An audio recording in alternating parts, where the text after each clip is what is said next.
funzionare una società.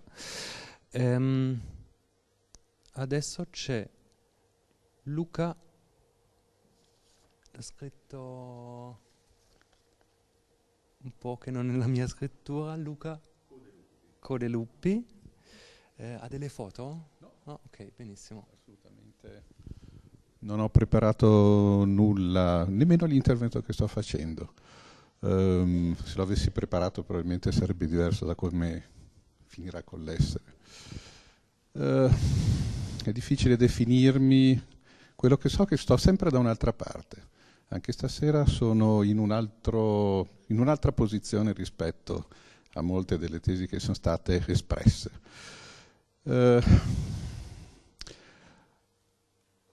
Noi viviamo immersi in un flusso storico e di questo flusso storico che noi viviamo lo abbiamo imparato a talmente sezionare in fette così sottili che l'impressione che noi abbiamo della nostra vita è praticamente di vivere nell'eternità.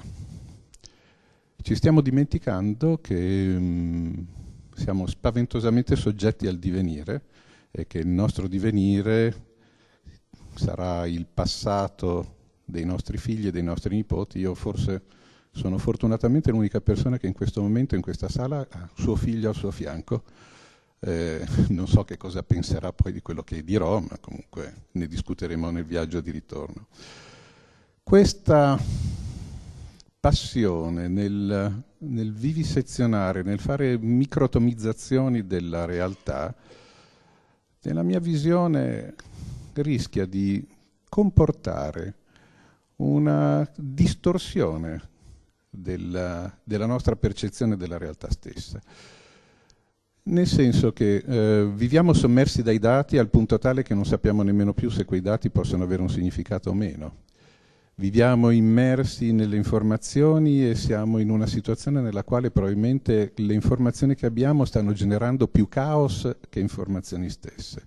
Cioè nel senso che non siamo più in grado di poter avere nemmeno il tempo per riuscire a pensare una metodologia, notate il livello di astrazione, una metodologia che ci permetta di capire se siamo interessati a impegnare del tempo ad andare ad analizzare, cioè penso che vi ho già fatto perdere. E la realtà nella quale viviamo, della quale noi cerchiamo giustificazioni, cerchiamo sezioni, cerchiamo di comprendere a fondo i punti, sta diventando una realtà che nella mia visione è spaventosamente distorta. Noi ci dimentichiamo della storia, noi ci dimentichiamo della nostra transitorietà, noi ci dimentichiamo che partiamo da dei presupposti che non è nemmeno detto che siano corretti. Uno degli ultimi punti su cui io sto ribadendo moltissimo è: ragazzi, noi cerchiamo delle risposte dei problemi. Abbiamo una serie di problemi da risolvere, ma la domanda che non ci poniamo è: siamo sicuri di avere in mano dei problemi corretti?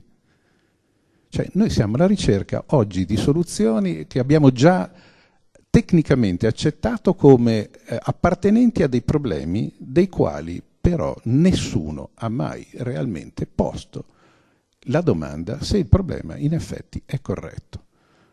Vado ad un paradosso. Tutti difendono la pace. Io ogni tanto, per puro paradosso, difendo la guerra.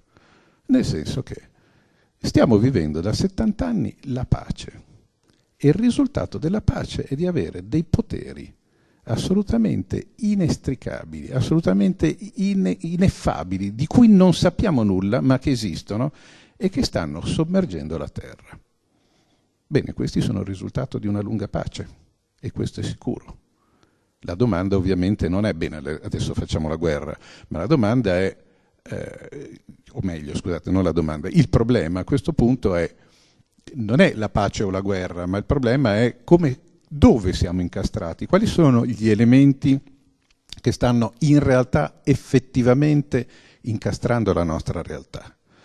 Noi parliamo di trovare energie rinnovabili, ma chi ha detto che dobbiamo continuare a aver bisogno di energia?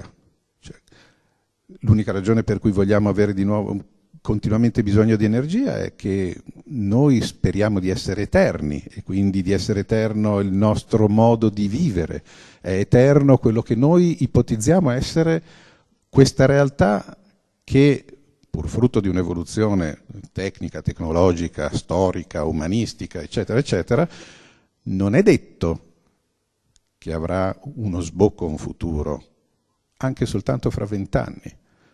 Nella mia visione la nostra società è talmente in crisi che a questo punto potrebbe completamente venire trasformata nell'arco di 5, 10, 15 anni.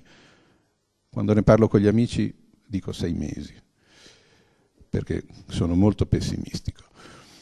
Ma quello che vorrei proprio caldamente affermare e vorrei che veramente vi penetrasse proprio nel profondo, perché lo ritengo veramente importante. Ponetevi, quando qualche persona parte parlandovi di un problema, ponetevi subito e sempre la domanda se quello è effettivamente un problema o se, scusate, uso una parola difficilissima, nella transderivazionalità della proposizione fatta, vale a dire della capacità che l'uomo e la mente umana ha di desumere dei significati che non sono stati dichiarati, non vi abbia inculcato una realtà che nella realtà non esiste. Ho finito.